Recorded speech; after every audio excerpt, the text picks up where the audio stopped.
దేవుడు మిమ్మల్ని మీ కుటుంబాలను దీవించను గాక. ఆమేన్. గట్టిగా చెప్తున్నాం ఆమేన్. హల్లెలూయా. పిల్లల మరి ఈనాటి వాక్యాంశము కొరకే ఏర్పరచబడినటువంటి లేఖన భాగము న్యాయాధిపతుల గ్రంథము 7వ అధ్యాయము 25వ వచనాన్ని మనం ఒకసారి జ్ఞాపకం చేసుకొని వాక్య భాగంలోనికి వెళదాం. మరియు ఓరేబు జయబు అను ఇద్దరిని పట్టుకొని ఓరేబు బండ మీద ఓరేబుని చంపిరి. జయబు ద్రాక్షల తొట్టు యొద్ద జయబుని చంపి మిద్యానీయులను తరుముకొని పోయింది. ఓరేబు జయబులు తలలను యోర్దాను అవతలగా గిద్యోను యొద్దకు తెచ్చిరి. ఈ వాక్య భాగము అంటే ఈ వాక్య భాగం చదువుతున్నప్పుడు నాలో వచ్చినటువంటి కొన్ని డౌట్స్. అసలు ఈ వాక్యం ఎందుకు ప్రిపేర్ అవ్వాల్సి వచ్చిందంటే, సాటర్డే యవనస్తులతో మాట్లాడుతున్నప్పుడు ఒక సందర్భానుసారమైనటువంటి విషయంలో ఒక వాక్యాన్ని ధ్యానం చేస్తూ పావురానుకున్నటువంటి లక్షణాలు, అంటే ఒక వ్యక్తి యొక్క జీవితంలో సడన్గా అంటే కొన్ని సందర్భాలు మనందరికీ సుపరిచితమైనటువంటి సందర్భం ఏంటంటే, పావురం అనగానే త్వరగా గుర్తొచ్చేటువంటి సందర్భం ఏంటి చెప్పండి? పావురం అనగానే బైబిల్లోంచి సంఘటన గుర్తొచ్చేటువంటి సంఘటన, వెంటనే గుర్తొచ్చే సంఘటన పరిశుద్ధాత్మ. అంటే నేను అడిగేది పావురం దేనికి సాదృశ్యమని అడగట్లేదు. పావురం అనగానే బైబిల్లో మనకు వెంటనే గుర్తొచ్చే సందర్భం నోవాహు కాలం. ప్రైజ్ లార్డ్, హల్లెలూయా. అంటే నోవాహు గురించి వారితో మాట్లాడుతూ ఉన్నాడు, యవన బిడ్డలతో మాట్లాడుతూ. నిజానికి తను ఒంటరిగా, శుక్రవారం కూడా ఇదే టాపిక్ గురించి మాట్లాడాను శుక్రవారం ప్రార్థనలో. ఒంటరితనములో ఉన్నటువంటి నోవాహు తన భక్తి జీవితాన్ని ఎలా కాపాడుకున్నాడు. నిజానికి తను ఒంటరి వాడే, కానీ దేవుడు చూస్తున్నాడు అనేటువంటి భయం మధ్యలో తన భక్తి జీవితాన్ని కొనసాగించాడు. కనుకనే దేవుడు చెప్పిన యావత్తును చేస్తున్నాడు బైబిల్ గ్రంథంలో రాయబడి ఉంది. అంటే ఆ సందర్భంలో మాట్లాడుతూ ఉండగా పావురానికి కాకికి మధ్యలో ఉన్నటువంటి వ్యత్యాసాన్ని జ్ఞాపకం చేసుకున్నప్పుడు నాకు అనిపించింది, పావురం గురించి ధ్యానం చేస్తూ ఉన్నాం కదా, మరి కాకి గురించి ఎందుకు ధ్యానం చేయకూడదు, కాకి ఉన్నటువంటి లక్షణాలు ఏంటి అని ఆలోచన చేస్తూ ఉంటే బైబిల్ గ్రంథంలో నాకు నేర్చుకున్నటువంటి వాక్య భాగాన్ని ఈరోజు మీతో పంచుకోవడానికి ఇష్టపడుతూ ఉన్నాను. చూడండి, ఇక్కడ న్యాయాధిపతుల గ్రంథం 7వ అధ్యాయంలో 25వ వచనంలో చదివితే ఒక ఇద్దరు వ్యక్తులు మనకి కనబడుతూ ఉన్నారు. వీళ్ళిద్దరు పేర్లు కూడా చాలా కంబైన్డ్గా కనబడుతూ ఉన్నాయి. ఒకటి ఓరేబు, రెండవది జయేబు. ఒకవేళ ఎవరికైనా కవల పిల్లలకి పేరు పెట్టవలసి వస్తే ఇలాంటి పేరు పెట్టాలేమో. ఏం పేరండి? ఓరేబు. పెద్దవాడి పేరు ఓరేబు, చిన్నవాడి పేరు జయేబు అని పేరు. అంటే నిజానికి పేరు పెట్టమని కదా నా ఉద్దేశం. వీరి యొక్క భక్తి జీవితాన్ని మనం జ్ఞాపకం చేసుకుంటే వారి నడవడిక బైబిల్ గ్రంథంలో ఎలా ఉంది, దేవుడు వారి నుంచి మనకి నేర్పించేటువంటి పాఠం ఏంటి అని ఆలోచన చేస్తున్నప్పుడు, వీరు మిద్యానీయులు గోత్రానికి లేదా మిద్యానీయులు వంశావళికి వీరు అధిపతులుగా ఉంటూ ఉన్నారు. అయితే అక్కడ మరొక దైవజనుడు కూడా ఉంటూ ఉన్నాడు. న్యాయాధిపతుల గ్రంథంలో దేవుడు కొంతమంది న్యాయాధిపతులను ఏర్పాటు చేసుకుంటే అందులో అతి బహిష్ఠుడు, పిరుకువాడైనటువంటి ఒక వ్యక్తి మనకు కనబడుతూ ఉన్నాడు. ఎవరైనా? గిద్యోను ఉన్నాడా? గిద్యోను ఎక్కడ దాక్కున్నాడు అంటే ఆ సందర్భం గురించి కూడా మాట్లాడుతూ ఉన్నాం. అంటే నిజానికి తను కూడా ఒక్కడే. ఈరోజు భక్తి జీవితాన్ని వ్యక్తిగతంగా మనం ఎప్పుడైతే ఆపాదిస్తామో, నా భక్తి నా జీవితాన్ని బాగుపరుస్తుంది, నా భక్తి నా జీవితాన్ని కడుతూ ఉంది, నా భక్తి నన్ను పరలోక రాజ్యాలకు తీసుకెళ్తుంది అని వ్యక్తిగతంగా ఎవరైతే ఆధ్యాత్మికంగా కట్టబడడానికి ఇష్టపడతారో వారి జీవితాలు ఖచ్చితంగా దేవుడు ఆశీర్వాదములకు కారకులుగా మార్చబోతూ ఉన్నాడు. హల్లెలూయా, హల్లెలూయా. అంటే గుంపుతో కలిసి చేసేటువంటి సహవాసం వేరు, ఒంటరిగా మన భక్తి జీవితాన్ని కట్టుకోవడం అనేది వేరు. మీరు అబ్జర్వ్ చేయండి, యేసుక్రీస్తు ప్రభుల వారు పగలంతా కూడా 12 మంది శిష్యులతో పాటుగా సమూహంతో పాటుగా ఏం చేసేవారు? ఆయా ప్రాంతాలలో సంచరించి అనేకుల జీవితాల్లో కార్యాలు చేసిన తర్వాత ఎప్పుడైతే ప్రొద్దుగుక్కిందో వీళ్ళందరూ వెళ్ళి విశ్రాంతి తీసుకుంటే యేసు ప్రభు వారు మాత్రం ఒంటరిగా ఎక్కడికి వెళ్ళిపోయేవారు? అంటే ఒంటరితనంలో మన భక్తి జీవితాన్ని, ఆధ్యాత్మిక జీవితాన్ని కట్టుకోవడానికి, మన లోపాలేంటో మనం సరి చేసుకోవడానికి అనేకులు సమూహంలో ఉన్నప్పుడు మన భక్తి జీవితాన్ని సరి చేసుకోవాలి. అలాగని సమూహంలో ఉండకూడదని కదా నా ఉద్దేశము. ఒంటరితనంలో నీ భక్తి జీవితాన్ని మరింత పటిష్టత చేసుకోవడానికి లేఖన భాగాలు మనకి పరిచయం చేస్తూ ఉన్నాయి. నిజానికి ఇక్కడ మిద్యాను వంశావళికి లేదా గోత్రానికి వీళ్ళిద్దరు అధిపతులుగా ఉంటూ ఉన్నారు. వీళ్ళ యొక్క ఆధిపత్యాన్ని జ్ఞాపకం చేసుకుంటే అక్కడ జ్ఞాపకం చేసుకోండి. అంటే నేనేం చెప్పాలనుకుంటున్నానంటే హోరేబు అనేటువంటి వ్యక్తి జీవితంలో ఆ తర్వాత మరొక వ్యక్తి ఉన్నాడు అక్కడ, జేయేబు అనేటువంటి వ్యక్తి. వీళ్ళిద్దరిని కూడా తరుముకొని ఇశ్రాయేల్ ప్రజలు ఎక్కడ తరుముకొని వెళ్ళిపోయారట, వీరు మొత్తానికి ఇక్కడ యోర్దానుని దాటిపోయారు. యోర్దాను అవతలికి వెళ్ళిన తర్వాత ఒక చిన్న బండ ఉందట. ఒక చిన్న బండ ఉంటే ఆ బండ దగ్గర ఎవరిని నరికి చంపేశారు? హోరేబు యొక్క తలను నరికారు. ఆ తర్వాత జేయేబు ఉన్నాడు, అతనిని కూడా ద్రాక్ష తోటి దగ్గరికి వెళ్ళిన తర్వాత అతని తలని కూడా నరికి ఈ రెండు తలకాయలు పట్టుకొని ఎక్కడికి వస్తూ ఉన్నారు? గిద్యోను దగ్గరికి వచ్చి గిద్యోను ముందు నిలబడ్డారట. హల్లెలూయా, హల్లెలూయా. ఏంటి అసలు ఈ వాక్య భాగంలో అర్థం ఏంటని ఆలోచన చేస్తే, ఇక్కడ హోరేబు మరి ఆ యొక్క వ్యక్తిగత జీవితంలో తన పేరుకున్నటువంటి అర్థం ఏంటి, లేదా ఇక్కడ జేయేబు అనే అర్థం ఏంటంటే పిల్లలు జ్ఞాపకం చేసుకోండి. గిద్యోను యేసుక్రీస్తు ప్రభువు వారు అనగా కనాను దేశంలో ఉన్నాడు. ఆయన కనానులో ఉంటే వీళ్ళు తల అంటే హోరేబు యొక్క తల పట్టుకొని తిన్నగా ఎక్కడికి వెళ్ళారు? గిద్యోను దగ్గరికి వెళ్ళారు. గిద్యోను యేసుక్రీస్తు ప్రభువు వారికి సాదృశ్యంగా కనబడుతూ ఉన్నారు, అనగా సంఘానికి సాదృశ్యంగా కనబడుతూ ఉన్నారు, అంటే పరమ కణానికి సాదృశ్యంగా కనబడుతూ ఉన్నారు గిద్యోను. ఇప్పుడు యెరూషలేములో ఉన్నటువంటి ప్రజలు హోరేబు యొక్క తలని తీసుకుని వెళ్ళి ఇలా నిలబడ్డారట. ఎక్కడ నిలబడ్డారు? తీర్పు సింహాసనం మీద. ఆయన ఒకానొక సమయంలో అత్యున్నత సింహాసనం మీద ఆశ్చర్యుడిగా కూర్చున్నప్పుడు మనందరి జీవితాలు కూడా ఒకరోజు అయ్యా ఇదిగో నా భక్తి జీవితము, ఇదిగో నా ఆధ్యాత్మిక జీవితం అని నీవు వెళ్ళి ఆయన ముందు నిలబడేటువంటి ధైర్యము, అంటే నిజానికి హోరేబుని జయించేటువంటి శక్తి వారికి ఎలా వచ్చింది? హల్లెలూయా. గిద్యోను అన్నాడు మీరు వెళ్ళండి అన్నాడు, అంతే. వెళ్ళగానే ఇప్పుడు వెళ్ళి తలలు నరుకొని తీసుకొచ్చి గిద్యోను ముందు నిలబడ్డారు. అంటే ఈ రోజు మన జీవితాలు ఒకానొక సమయంలో ఆ తీర్పు సింహాసనం ముందు నిలబడాలి అని అంటే ఖచ్చితంగా ఆధ్యాత్మిక ధైర్యం కావాలి. హల్లెలూయా. కొంతమంది చూడండి ఏం చేస్తారంటే అప్రూవర్గా మారుతుంటారు కదా, ఎవరినైనా వ్యక్తి మీద పాపం అనుకుంటే పేక నరికేసి, లేదంటే ఆ వ్యక్తి చంపేసిన తర్వాత ఆ కత్తితో తిన్నగా వెళ్ళిపోయి ఎస్ఐ గారి దగ్గరికి వెళ్ళి వెళ్ళిపోతారు, లేదంటే ఆయనకు కొద్దిగా పెద్ద ఆయన సిఐ గారు లేదంటే డిఎస్పీ దగ్గరికి వెళ్ళిపోయి సార్ నేను తప్పు చేశాను సార్ అని ఏమైపోతారు? సరెండర్ అయిపోతారు. అంటే తను తప్పు తను ఒప్పుకున్నాడు కనుక తనకి శిక్ష ఏమవుతుంది? తగ్గించబడతాయి.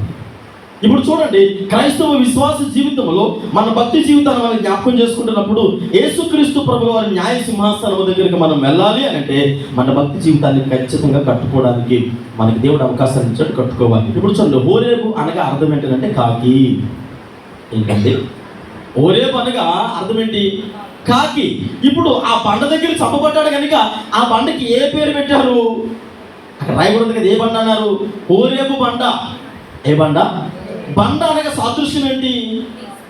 యేసుక్రీస్తు ప్రభువు వారు ఒకానొక సమయంలో పేతురుతో అంటారు, పేతురు ఈ బండ మీద నా సంఘాన్ని కడతాను. అంటే ఆ బండ ఎవరు? జాగ్రత్తగా గమనించాలి. బండ అనగా ఎవరు? సంఘమే.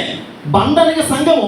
ఇప్పుడు ఆ బండ మీద ఎవరు కూర్చున్నారు? ఆ బండకి ఎవరు పేరు పెట్టారు అంటే హోరేబు అని మనం మాట్లాడుకుంటూ ఉన్నాం. నిజానికి సంఘము యేసుక్రీస్తు ప్రభువు వారిది, అనగా సంఘము మీద క్రీస్తు ఆయన ఆధిపత్యం చెలాయించాలి తప్ప ఇప్పుడు ఆ బండ మీద ఎవరు కూర్చున్నారు?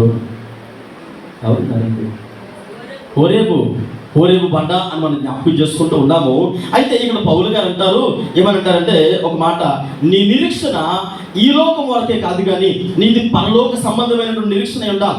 ఒకరోజు అంటే ఈ లోకంలో కొంతవరకు మనం జీవించేస్తూ ఉన్నాం.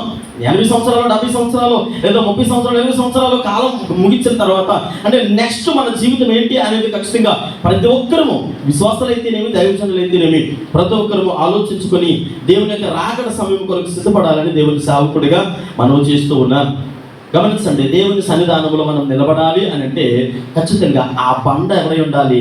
క్రీస్తు ప్రభుల వారి ఉండాలి. సంఘము అంటే బండ మీద కట్టబడినటువంటి సంఘముగానే ఉండాలి తప్ప హోరేబు సంఘమై ఉండకూడదు. హోరేబు అనగా కాకి. ఈరోజు కాకి లాంటి లక్షణాలు కలిగినటువంటి విశ్వాసిగా మనం ఉన్నాం అనుకోండి, అలాంటి లక్షణాలు కలిగి ఉంటే మన జీవితాల్లో మనం ఎదుర్కోవలసినటువంటి సమస్యలు లేదా మనలో ఉన్నటువంటి కొన్ని లక్షణాలు మనం జ్ఞాపకం చేసుకుందాం.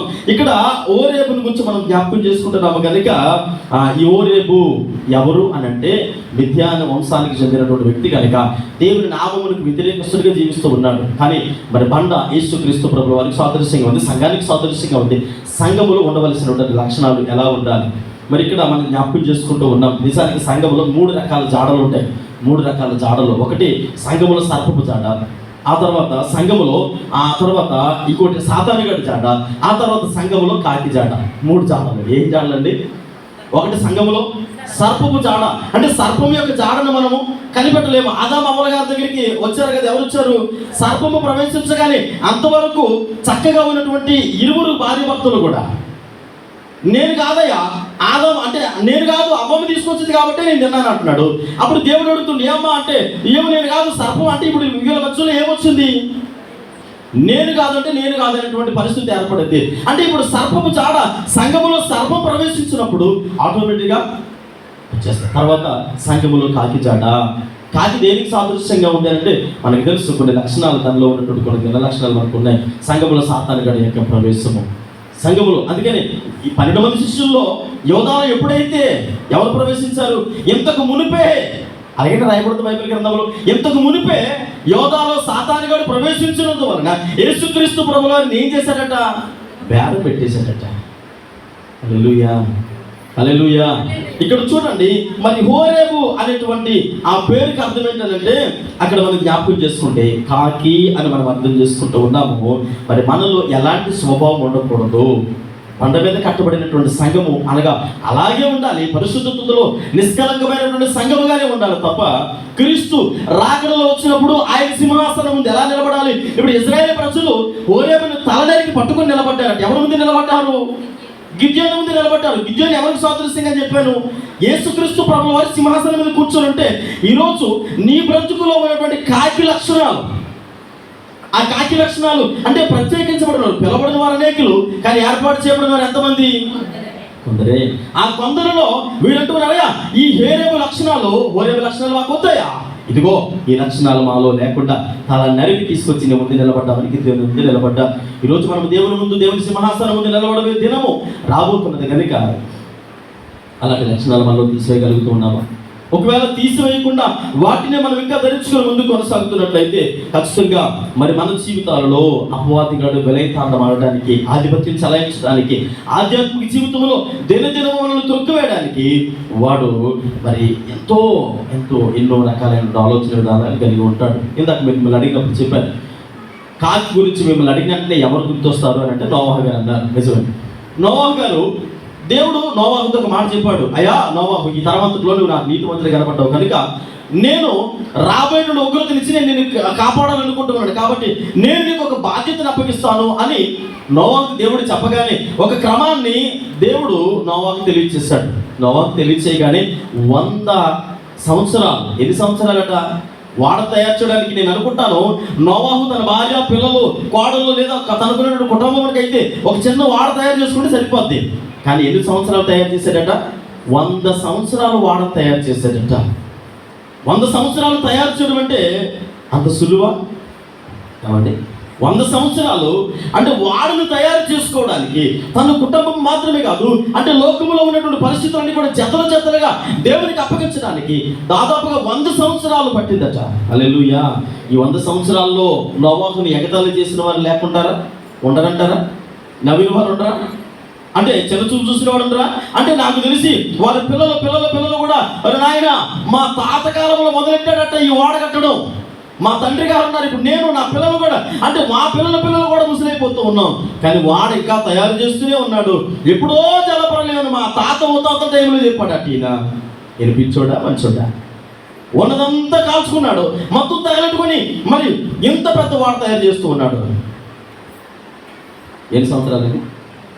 100 సంవత్సరాలు కట్టగలం? మహా అయితే మనం ఎన్ని సంవత్సరాలు కడతాం?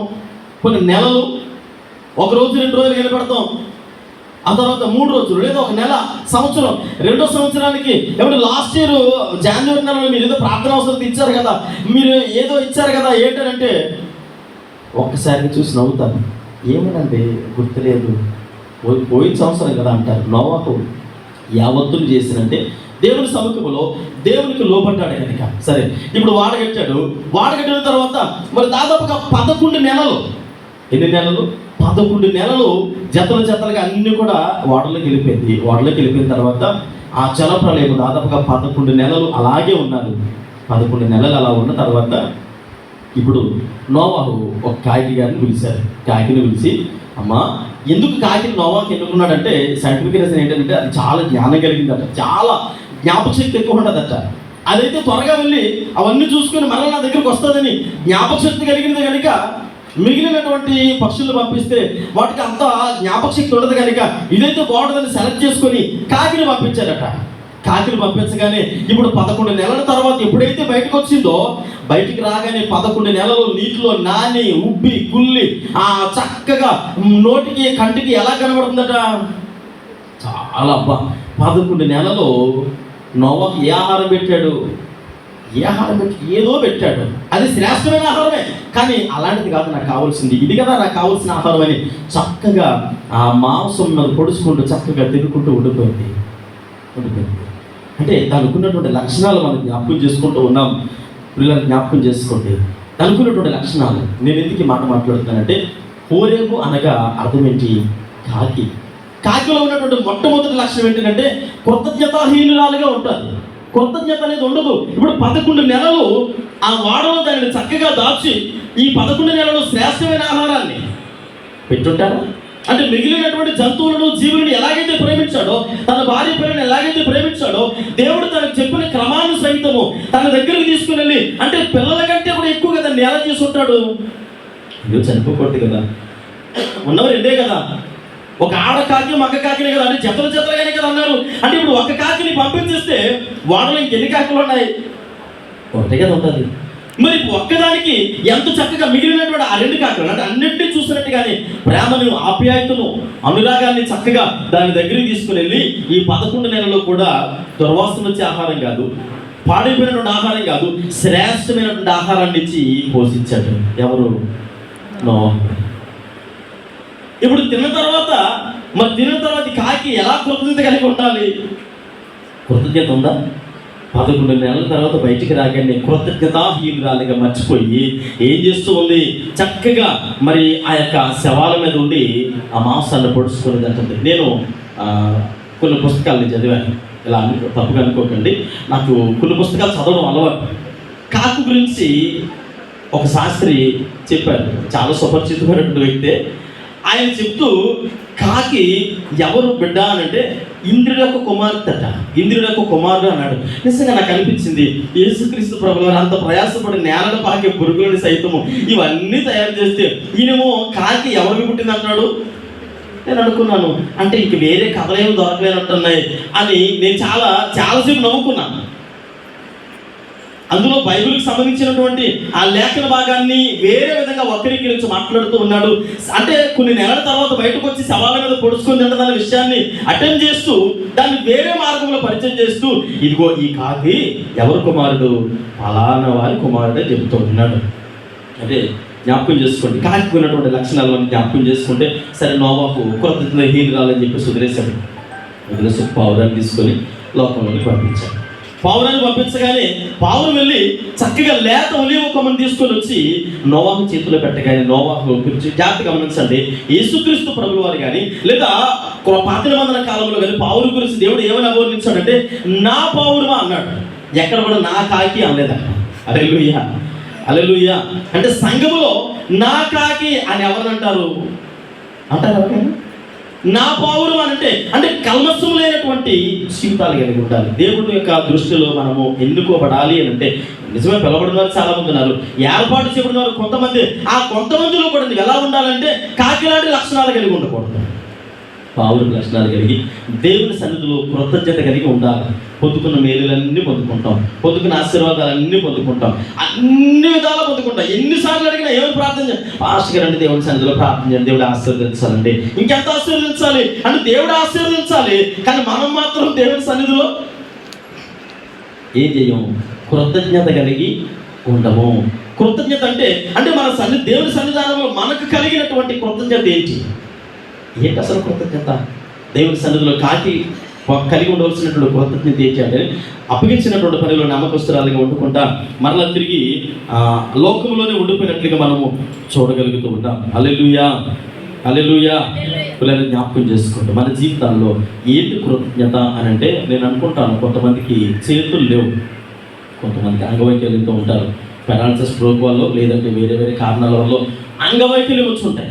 చేతులు మనస్ఫూర్తిగా చప్పట్లు కొడదామన్న ఈ ఫింగర్స్ కూడా కంప్లీట్గా ఉండవు, చాలా భయంకరమైన పరిస్థితుల్లో ఉంటారు. కొంతమందికి కళ్ళు ఉండవు, ఒక కన్ను ఉంటే ఇంకో కన్ను ఉండదు, కొంతమంది ఒక కాలు ఉంటే ఇంకో కాలు ఉండదు, కొంతమందికి శరీరంలో అవయవాలు అన్ని అవయవాలు అంగీకరిస్తున్న అనుకూలంగా ఉన్నా ఎక్కడ గడపలేకపోతున్నాం?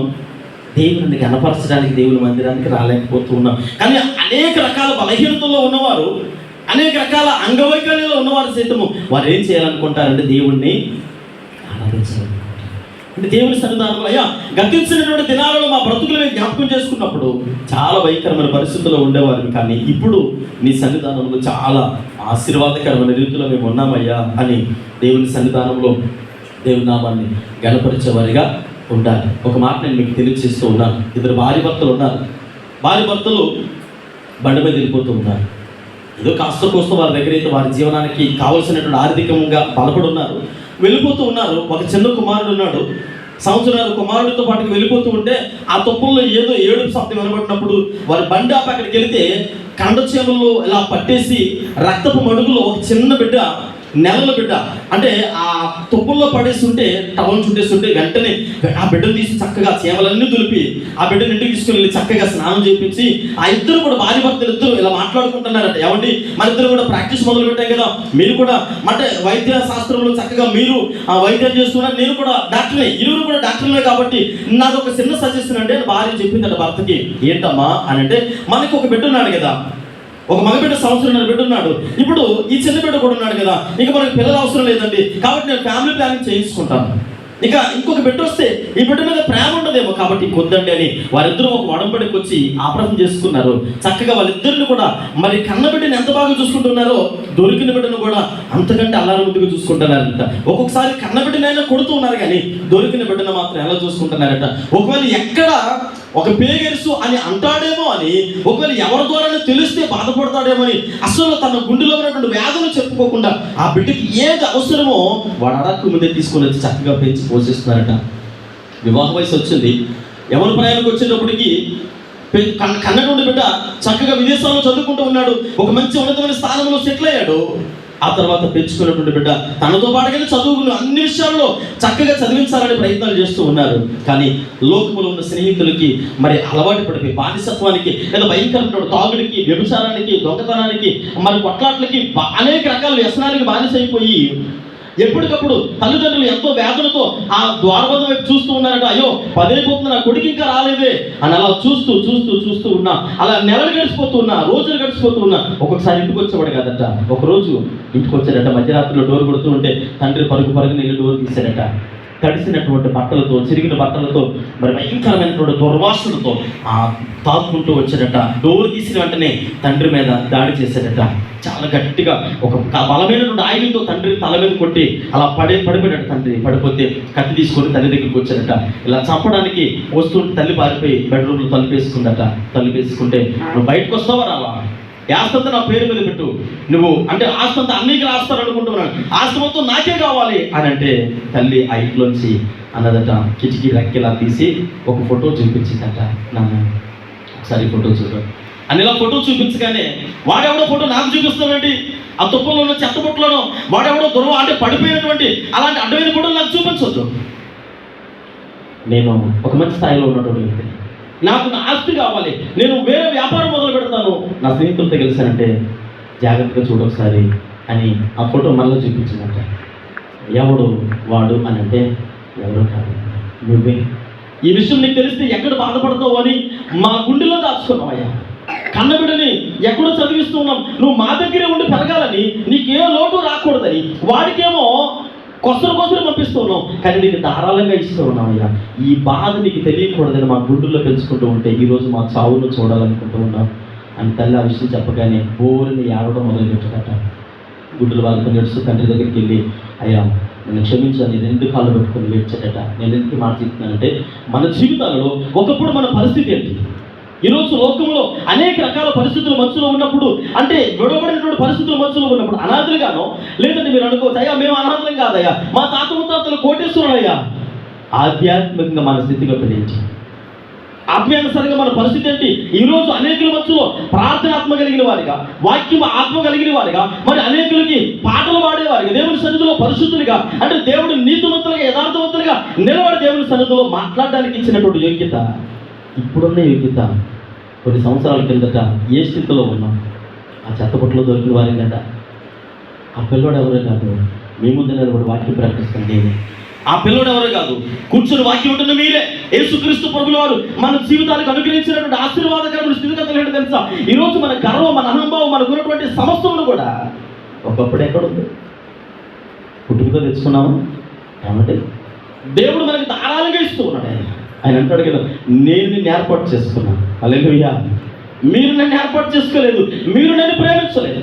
నేను మిమ్మల్ని ఏం చేస్తూ ఉన్నాను?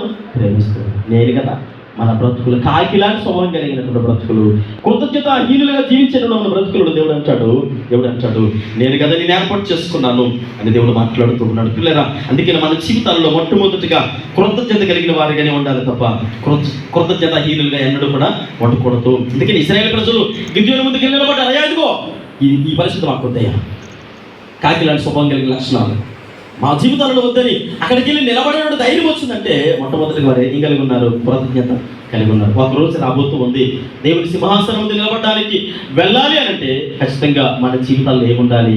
మొట్టమొదటి స్వభావం. ఏ స్వభావం ఉండకూడదు? ఏ స్వభావం ఉండకూడదండి? కృతజ్ఞత కలిగిన వారుగా ఉండాలి తప్ప, అంటే కాకి లాంటి లక్షణాలే. కాకి కృతజ్ఞత లేదు ఉందా? నోవాహు వదిలిపెట్టగానే 11 నెలలు పేకల దాకా తిన్నది. 11వ నెలలో ఎప్పుడైతే డోర్ తీసాడో అమ్మాయి చాలు స్వతంత్రం వస్తుందని వెళ్ళిపోయిందంతే. ఈరోజు సంఘంలో ఉన్న మన జీవితాలు ఏంటి? ఒకప్పుడు దేవుడు లోకం నుంచి వేరుపరిచి తన స్కబంధ హస్తాల్లో భద్రపరిచి మనకు కావలసిన సకల ఐశ్వర్యాలు, సకల అవసరతలు తీరుస్తున్నాడు. ఆరోగ్యాన్ని ఇస్తూ ఉన్నాడు, ఆయుష్నిస్తూ ఉన్నాడు, బలమునిస్తూ ఉన్నాడు, సమస్తాన్ని కలిగిస్తూ ఉంటే అన్నీ పొందుకుంటూ ఉన్నాం. ఎప్పుడైతే డోరు తెరవబడుతుందో, లోకమైన డోరు తెరవగానే కాకిలాంటి స్వభావం కలిగి కృతజ్ఞత లేకుండా భయంకరమైన దుస్థితిలో ఉన్నట్లు మనము మరలా తిరిగి లోకంలోనికి వెళ్ళిపోతూ ఉన్నాం. ఒకప్పుడు ఉన్నటువంటి పరిశుద్ధత, ఒకప్పుడు ఉన్నటువంటి ప్రార్థన జీవితం, ఒకప్పుడు ఉన్నటువంటి మరి భయభక్తులు దేవుని సన్నిధిలో లేకుండా వెచ్చలుడి తనాన్ని కలిగి మనం జీవిస్తూ ఉన్నాం. అందుకని నేను జ్ఞాపకం చేస్తూ ఉన్నాను, మన నిరీక్షణ ఈ లోకము కాదు, పరలోక సంబంధమైనటువంటి బిడ్డలుగా దేవుని సన్నిధిలో ఉండాలని దేవుని సేవకుడిగా కోరుకుంటూ ఉన్నాను. పిల్లలు జ్ఞాపకం చేసుకోండి. చాలా జాగ్రత్త కలిగి ఉండాలి. కొన్ని సందర్భాలలో మనం దేవుని బట్టి అతిశయిస్తామంటే భక్తులని దావీదు వాక్యం నాకు చాలా ఇష్టం. కొందరు గొర్రెలను బట్టి, రథములను బట్టి అతిశయిస్తారు, కానీ నేనైతే మన దేవుడైన యెహోవా నామమును బట్టి అతిశయపడుతుంది. మనం దేవుని బట్టి అతిశయిస్తూ ఉన్నాం. మన ఉద్యోగాన్న, మన వ్యాపారాన్న, మన బలాన్న, ఏమండి మనకున్న ధనాన్న, లేదా మన బలగాన్న, వీళ్ళందరూ వస్తారా చావులో? ఎంతమంది వస్తారు చావులో? సమాధి వరకు తీసుకెళ్ళడానికి, ఖచ్చితంగా పెట్టి పట్టుకోవడానికి నలుగురైతే ఉంటారు. కొంచెం భారీ సాధ్యత అయితే ఇంకొక 2 ఏడవుతారు ఎక్స్ట్రా మధ్యలో. అవునా కదా? సమాధి వరకు తీసుకెళ్ళడానికి వస్తారు. మరి సమాధి నుంచి దేవుని సింహాసనం దగ్గరికి వెళ్ళడానికి ఆయన ఎందుకు కదా? మరి ఆయన బట్టి అతిశయించకుండా లోకంలో దేనిని బట్టి అతిశయిస్తూ ఉన్నాం? అతిశయము అంత మంచిది కాదు. సేవకులుగా మేమైతే కొన్ని విషయాలను బట్టి అతిశయిస్తాం. పౌలు అంటారు, మీరు దేవుడిని బట్టి అతిశయిస్తూ ఉంటే మేము మిమ్మల్ని బట్టి అతిశయిస్తామంట. అర్థమవుతుందండి? పౌలు గారు అంటారు, మీరు దేవుడిని బట్టి అతిశయిస్తూ ఉంటే విశ్వాసులైనటువంటి బిడ్డలు దేవుని ఏమి చూస్తారట, సేవకులు ఎవరేమి చూస్తారు? అర్థం లేనట్టుంది. మీకు అర్థమయ్యే భాషలోకి వస్తారు. ఒక ఉపాధ్యాయుడు ఉన్నారు అనుకోండి. ఉపాధ్యాయుడు 10th క్లాస్ పిల్లలకి ఏం బోధిస్తాడు? మ్యాథ్స్ టీచర్గా పనిచేస్తూ ఉన్నారు. చక్కగా వారికి సంవత్సరం అంతా చూస్తుందని చెప్పి రిజల్ట్ వచ్చినప్పుడు పిల్లలు ఎటువైపు చూస్తారు? మ్యాథ్స్ వైపు సార్ వైపు చూస్తారా, రిజల్ట్ వైపు చూస్తారా? కానీ పిల్లలు ఎవరైపు చూస్తారు తెలుసా? సార్ ఎవరైపు చూస్తారు తెలుసా? నా పిల్లలు ఎంతమంది పాస్ అయ్యారో చూస్తారు. ఎంతమంది మెరిట్ లిస్ట్లో పాస్ అయ్యారండి, 20 మందికి పాస్ అయ్యారనగానే మ్యాథ్స్ టీచర్ అనుకుంటారు, అమ్మయ్య నా పరువు ఏమైందండి పోయింది అనుకుంటాడా? నా పరువు నిలబడింది. ఎందుకని? ఈ 20 మంది పిల్లలు నా పిల్లలే. ఆయన పార్టీ ఇవ్వకపోయినా, పండుగ చేసుకోకపోయినా 20 మందిని సంతోషిస్తాడు. విశ్వాసులైన వారు ఎవరైపు చూస్తారు? దేవుని వైపు చూస్తారు. ప్రభువా మా పరిస్థితి ఏంటని చూస్తారు. కానీ మేము ఎవరైపు చూస్తాం తెలుసా? మీ వైపే చూస్తారు. ఎందుకంటే మాకు 2 పండుగలు ఉంటాయి అక్కడ. తెలుసా? 2 పండుగలు ఏంటో తెలుసా? ఒకటి మీ గురించి మేము లెక్క అప్పగించాలా, ఆ తర్వాత మా గురించి కూడా మేము, అయ్యా ఏం చేసావు అక్కడ అంటే, చేశానండి, చాలా గట్టిగా చేశాను. అదే ఏం చేసావు? వాళ్ళకి ఏమని చెప్పావా? చెప్పానయ్యా. మరి విన్నారా? తెలియదు. వినేలా చెప్పావా? చెప్పాను. మరి ఏ లక్షణాలు కలిగి ఉన్నారు? అయ్యో నాకు తెలియదు. ఇప్పుడు మీ యొక్క నడవడికను బట్టి వచ్చిన బహుమానం ఎవరికి ఇస్తాడో తెలుసు? దేవుడు ఎవరికి ఇస్తాడు? నాకే. సేవకులుగా అతిశయం ఎక్కడంటే పౌలు అంటాడు, ఇదిగో మిమ్మల్ని బట్టి దేవుడు నాకు ఏ కిరీటం ఇస్తూ ఉన్నాడు, దానిని బట్టి అతిశయిస్తూ ఉన్నాను. ఎంతమంది పిల్లలు పాస్ అయితే అంతమందిని బట్టి ఆ టీచర్ని ఆ సంవత్సరాన్ని ఏం చేస్తారంటే తనకున్నటువంటి ఒక మంచి అవార్డు స్కూల్ నుంచి ఇస్తారు. అమ్మ ఈ సంవత్సరం అంటే బెస్ట్ అవార్డు ఏ సార్కి ఇవ్వాలంటే ఈయనేనండి, చాలా చక్కగా టీచ్ చేశారు, ఎంతమంది పిల్లలు ఆయన అండర్లో పాస్ అయ్యారు అంటారు. ఎందుకంటే ఆయనకి అదొక రివార్డు ప్రతి సంవత్సరము. అంటే దానిని బట్టి తను సంతోషిస్తారు. అదే అతనుకున్న అతిశయం. సేవకులకు మాకున్న అతిశయం ఏంటంటే విశ్వాసాలుగా మీ భక్తి జీవితాన్ని ఎప్పుడైతే కాపాడుకోగలుగుతారో, వాక్యానుసారమైన జీవితంలో ఎప్పుడైతే కట్టుకోగలుగుతారో దానిని బట్టి మేము అతిశయిస్తాం. అలా కాకుండా నానాటికి కాకి లక్షణాలుగా దిగజారిపోతూ ఉన్నప్పుడు లోకానుసారమైన జీవితాలు అలవాటు చేసుకుని రాను రాను రాను రాను రాను రాను లోకానుసారమైన బ్రతుకుని అవలంబిస్తూ ఉంటే సేవకులుగా మా అతిశయం ఎలా ఉంటుందనంటే, అయిపోయిందని ఆయన ఇదేనా భక్తి జీవితం అంటే అంటే ఖచ్చితంగా అక్కడ మాత్రం నాకు గట్టిగా వాయిపు ఉంటుంది అని అర్థమైపోతుంది. అర్థమైందండి. అందుకని పౌలు అంటాడు, మీ అతిశయం దేవుడైతే మా అతిశయము మీరై ఉన్నారు అని దేవుడు మాట్లాడుతూ ఉన్నాడు. పిల్లలు జ్ఞాపకం చేసుకోండి, మనకు దేవుడు పెట్టేటువంటి ఆహారం ఎలాంటి ఆహారం పెడుతున్నాడు అంటే మరి వాసన కొట్టేది, కంపు కొట్టేది, పాడైపోయింది, మన జీవితానికి పనికిరానిది పెట్టడం లేదు. ఆయన అంటాడు కదా, నేనే జీవాహారం. నేను కుళ్ళిపోయిన ఆహారం అన్నాడు ఆయన ఎక్కడైనా? పోనీ దుర్వాసన కొట్టే ఆహారం అన్నాడా? ఆయన నేనే జీవాహారం. ఆ జీవాహారాన్ని భుజించడానికి కూడా మన మనస్సును అంగీకరించడం లేదు. మన ఆలోచన విధానాలు లోకం మీద నిమగ్నించినప్పుడు మరి జీవాహారం మన మనసులోకి ఎక్కడ వెళ్తుంది? జీవాహారం వెళితే కదా నీ బ్రతుకు బాగుపడుతుంది. కాకి చిక్కున్నటువంటి లక్షణం ఏంటంటే, శ్రేష్టమైన ఆహారాన్ని 11 నెలలు తిన్నది. 11 నెలల తర్వాత డోరు తీయగానే, ఓపెన్ చేయగానే ఏ ఆహారం కోసం వెళ్ళిపోయింది? కంపు కొట్టేటువంటి ఆహారం. ఈ 11 నెలలు ఆ జలప్రలయంలో నాని ఉప్పి దుర్వాసన కొట్టి, పురుగులు పట్టేసి, వాసన కొట్టి, కొన్ని అంటే ముళ్ళ తప్పులకు ఆ బండలకు చీలుకొని పోయి భయంకరమైనటువంటి పరిస్థితుల్లో ఉంటే, అబ్బా ఇది కదా నాకు కావలసిన ఆహారం. అదేనా భక్తి జీవితం అంటే? కాకున్న మొట్టమొదటి లక్షణం. ఏ ఆహారం తింటూ ఉన్నావు? దేవుడు నీకు ఏ ఆహారం పెడుతున్నాడు? శ్రేష్టమైన ఆహారాన్ని వాడలో దాచించాడు. సంఘం అనే వాడ నీకోసం సిద్ధపడి శ్రేష్టమైన ఆహారాన్ని భుజించమని నీకు దేవుడు పెడుతూ ఉన్నప్పుడు వెక్కసమాయను, బైబిల్ గ్రంథంలో అంటది, వారికి నా ఆహారం ఏమైందట? వెక్కసమాయను అసహించుకుంటున్నారట. రోజు బిర్యానీ ఏంటండి? మరి ఏం పెట్టాలా? ఒకరోజు గింజాన్ని పెట్టాలా? ఒకరోజు చారాన్ని పెట్టాలా? ఒకరోజు కూరగాయలతో పెట్టాలా? ఒకరోజు బిర్యానీతో పెట్టాలి. రోజు బిర్యానీ అయితే నేను తినండి. రోజు జీవాహారం ఏంటండి? ఒకరోజు ఇంకొక ఆహారం పెట్టవచ్చు కదా. కాకని కొంత 11 నెలలు బయటికి ఆ తర్వాత బయటికి రాగానే ఏ ఆహారం కోసం వెళ్ళిపోయింది? ఏ ఆహారం అండి? కుళ్ళిపోయినటువంటి ఆహారం కోసం వెళ్ళింది. శ్రేష్టమైన ఆహారం కొంతమందికి ఇష్టపడదు, శ్రేష్టమైనటువంటి ఈవులు కొంతమందికి ఇష్టపడదు. దేవుని యొక్క సన్నిధానంలో కాకి లాంటి లక్షణాలు మొట్టమొదటిగా కృతజ్ఞతాహీనులుగా ఉండకూడదు. రెండవది, కాకి ఉన్నటువంటి రెండవ లక్షణం ఏంటంటే దౌర్జన్యం చేసేటువంటిది. ఏ లక్షణం అంటే? దౌర్జన్యం చేస్తారట. ఎప్పుడైనా చూసారా కాకి ఎంత దౌర్జన్యం చేస్తారు? నాకు తెలిసి నా చిన్నతనంలో నేను చాలా సార్లు నాకుంది అనుభవం. ఎప్పుడైతే ఏ సేగోడిలో జంతుకు కొనుక్కొని, చిన్నతనంలో తెలియదు కదా, అలా రోడ్డు మీద చక్కగా అంటే ఇంటికి వెళ్తే టైం కుదరదు, మళ్ళీ సల్లారం లేదంటే అంటే కొనుక్కున్న వెంటనే తినేయాలని ఆతృత పిల్లలకి. కొన్ని వెంటనే ఏం చేయాలి? కొన్న వెంటనే తినేయాలని. ఇప్పుడు అది ఏం చేస్తుంది? ఆ మొలక చెట్టు మీద, ఆ బడ్డీ మీద ఎక్కడెక్కడ అలా కావు అని కూడా చూస్తుంది. ఎప్పుడైతే చిన్న మొక్క కొనుక్కోవడానికి నోటు కట్టుకుంటామో పటాలను మూతి మీద తనుకొని పట్టుకుపోతాయి. దౌర్జన్యం అలా రిక్వెస్ట్ అన్నది, పెట్టవా అని అడిగితే పట్టమంట అనగానే మూతి తీసుకొని వెళ్ళిపోతుంది. బోర్మని ఏడుచుకుంటూ ఇంటికి వెళ్ళగానే ఏమైందిరా అంటే కాకి తన్నేసింది అంటాం.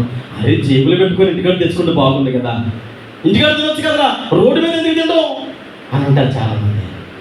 ఇంకా దానికి లక్ష్యం ఏంటంటే, చిన్న పిచ్చుకలు ఉంటాయి కదా, పిచ్చుకలు గూళ్ళు పెట్టుకొని గుడ్లు పెడతాయంట. ఇది ఏం చేస్తుందంటే చక్కగా దౌర్జన్యం డైరెక్ట్గా అక్కడికి వెళ్ళిపోయి దాన్ని పొడగట్టు ముక్కుతో పొడుస్తూ ఉంటే ఆ పిచ్చిగా ఆ దెబ్బలకు తట్టుకొని ఎగిరిపోతుందట.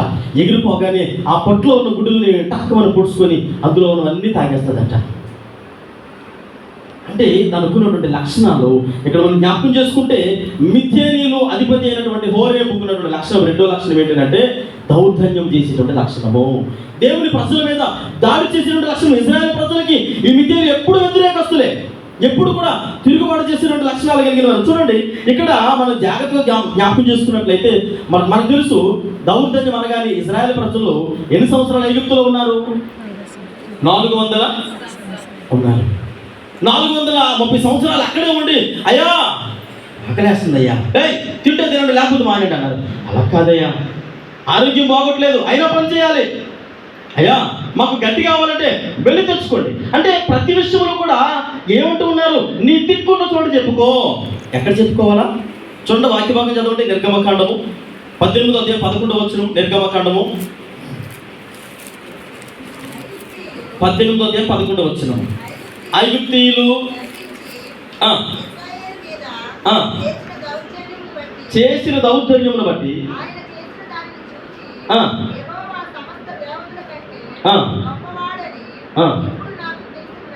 చాలు. ఏం చేశారట? దౌర్జన్యం చేశారట. ఎప్పుడైతే ఐగుప్తీయులు ఇశ్రాయేల్ ప్రజల మీద దౌర్జన్యం చేశారు, ఎవరు చూశారు? దేవుడు చూశాడు. ఈరోజు మన జీవితాల్లో రెండవ లక్షణం దౌర్జన్యం చేసేటువంటి లక్షణము. దౌర్జన్యం చేసే లక్షణం కొన్ని సందర్భాల్లో గట్టిగా మాట్లాడు అంటే ఏం మాట్లాడు? ఒక సామెత ఉంది. ఏ సామెత అంటే, పొలం కొనుక్కున్నాడట, భూమి కొనుక్కునేటువంటి వ్యక్తులు ఎవరు కూడా అమాయకుడై ఉండకూడదట. అమాయకుడైన వాడు స్థలం కొంటే ఆ పక్కోడు ఏం చేస్తాడట, రోజు రోజుకి సరిహద్దు ఏం చేస్తాడు, విస్తరించుకొని వచ్చేస్తాడు. అయ్యా కాదయ్యా, మీరు రాయి వచ్చింది. ఎవడు రాయి వచ్చిందిరా అంటే ఇప్పుడు ఈయన డమాయింపు ఎలా ఉంటుంది, నా స్థలంలోకి వచ్చి గట్టిగా మాట్లాడుతున్నావు అంటాడు. కాదయ్యా, నేను కొనేటప్పుడు నాకు ఇచ్చారయ్యా, లెక్క ఇచ్చారయ్యా, అక్కడ ఉందయ్యా, అక్కడెక్కడ ఉంది, గట్టిగా మాట్లాడితే అది కూడా లాగేసుకుంటాను అంటాడు. పోలేండి అయ్యా అంటాడు.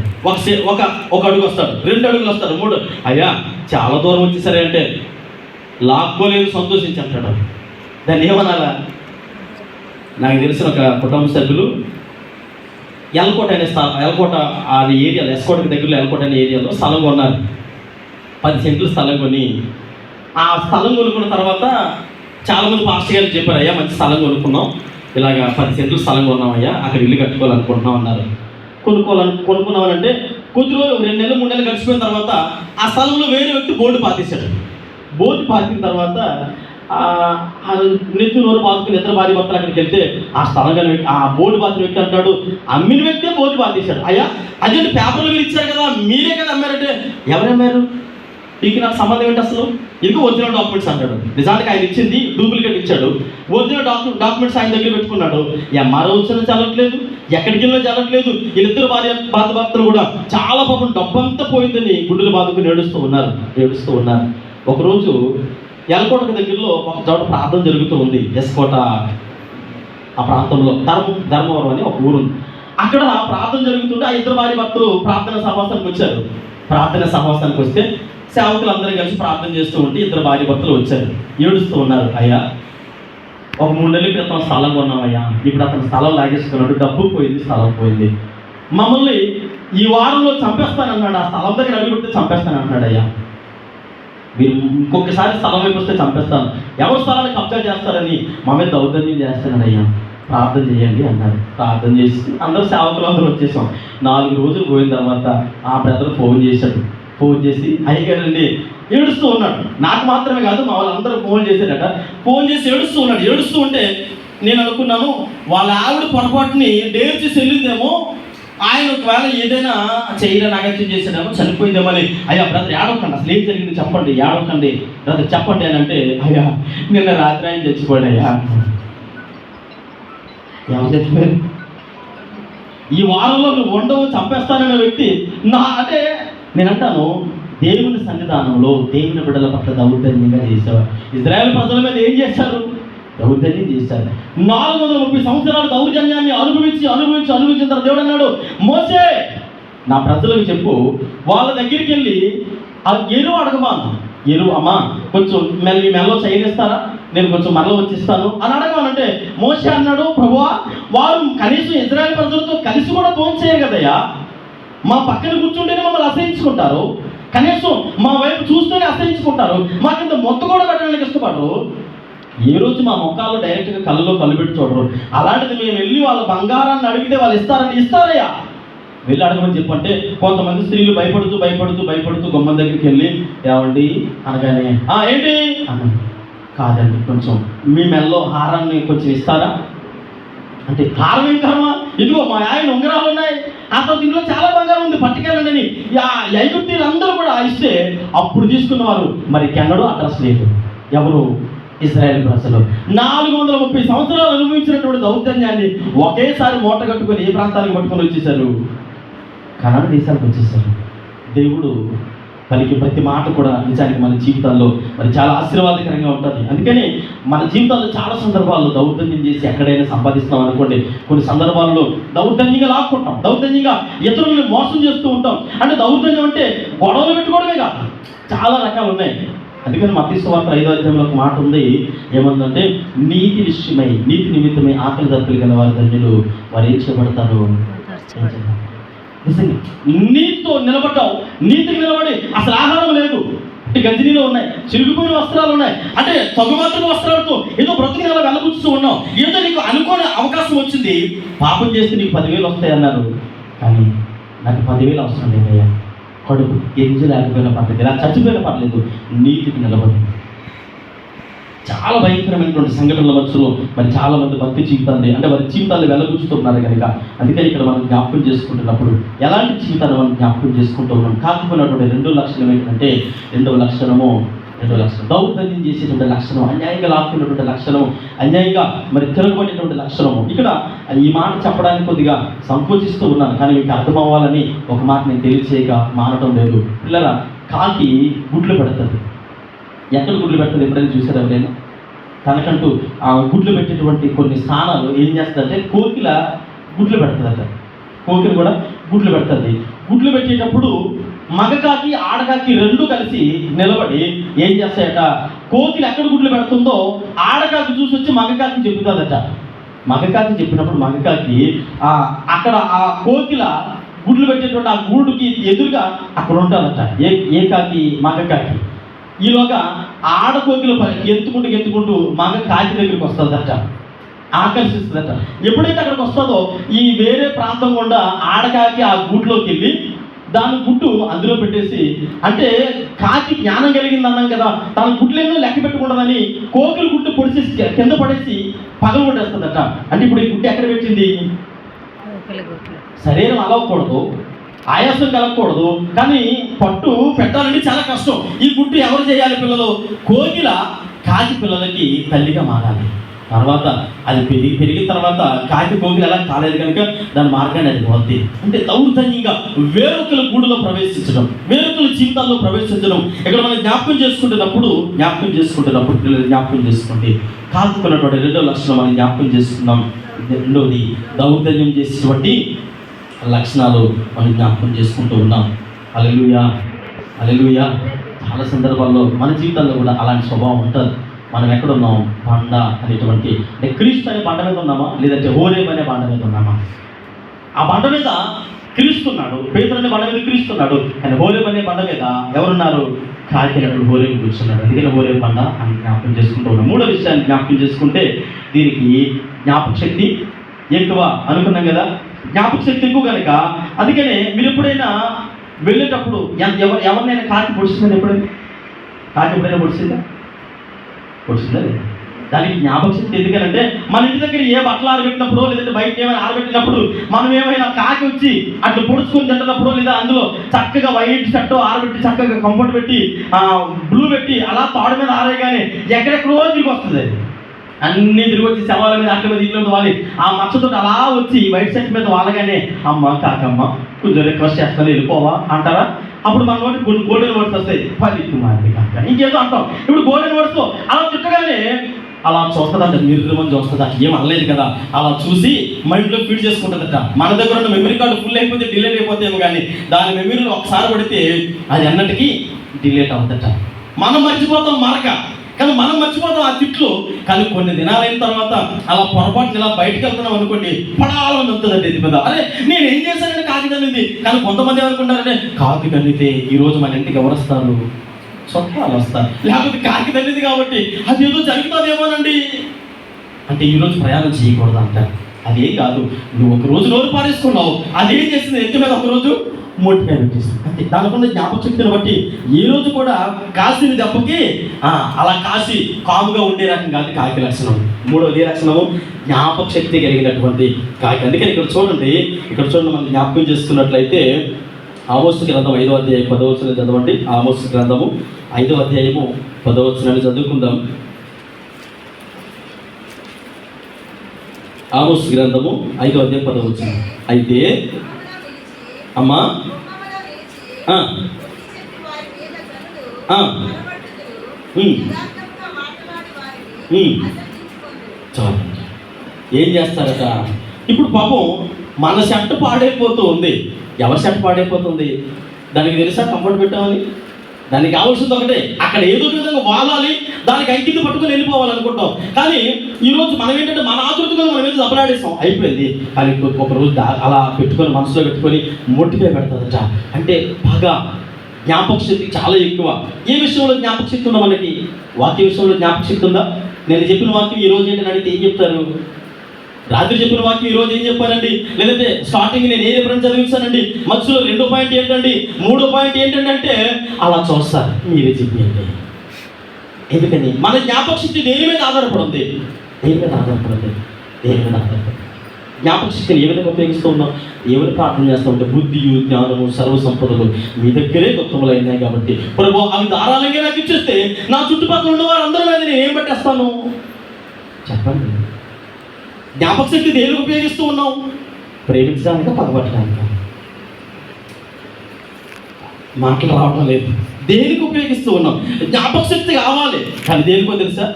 మేలు కొరకు కాదు, కీడు కొరకు. కాగికున్న జ్ఞాపక శక్తి దేనికి ఉపయోగిస్తూ ఉంది? మన మీద పగ సాధించడానికి. అందుకనే సంఘములో మనం ఏ బండ మీద కట్టబడ్డామో చాలా జాగ్రత్తగా ఉండాలని దేవుని సేవకుడిగా మనం చేస్తూ ఉన్నాం. పావులు అనుకున్నటువంటి లక్ష్యం ఏంటంటే, ఈ లోకంలో ఉన్న ప్రతి పక్షికి చేదు కట్టు అంటాం కదా, చేపకి సైతం ఉంటుంది చేదు కట్టు. చేపలు చేసే వ్యక్తి దాన్ని జాగ్రత్తగా తొలగించేస్తాడట. చేదు కట్టు లేనటువంటి పక్షి ఏదైనా ఉందంటే పావురం. అంటే దానికి చేదు కట్టు ఉండదు. ఇప్పుడు మనం ఏమన్నా ఇంకొంచెం మర్చిపోతాయి. అంటే దేవుని బిడ్డలకి మన జీవితాల్లో ఏం కలిగి ఉండాలి? ఎలాంటి జ్ఞాపకశక్తిని కలిగి ఉండాలి? ఏం కలిగి ఉండాలి? అదే మీరు ఏమైనా చెప్పండి, కానీ అది మాత్రం మాకు చెప్పకండి అంటారు. చూడండి, దావీదు 109వ కీర్తన భాగము 4వ చరణం చదవండి. 109వ కీర్తన భాగం 4వ చరణం.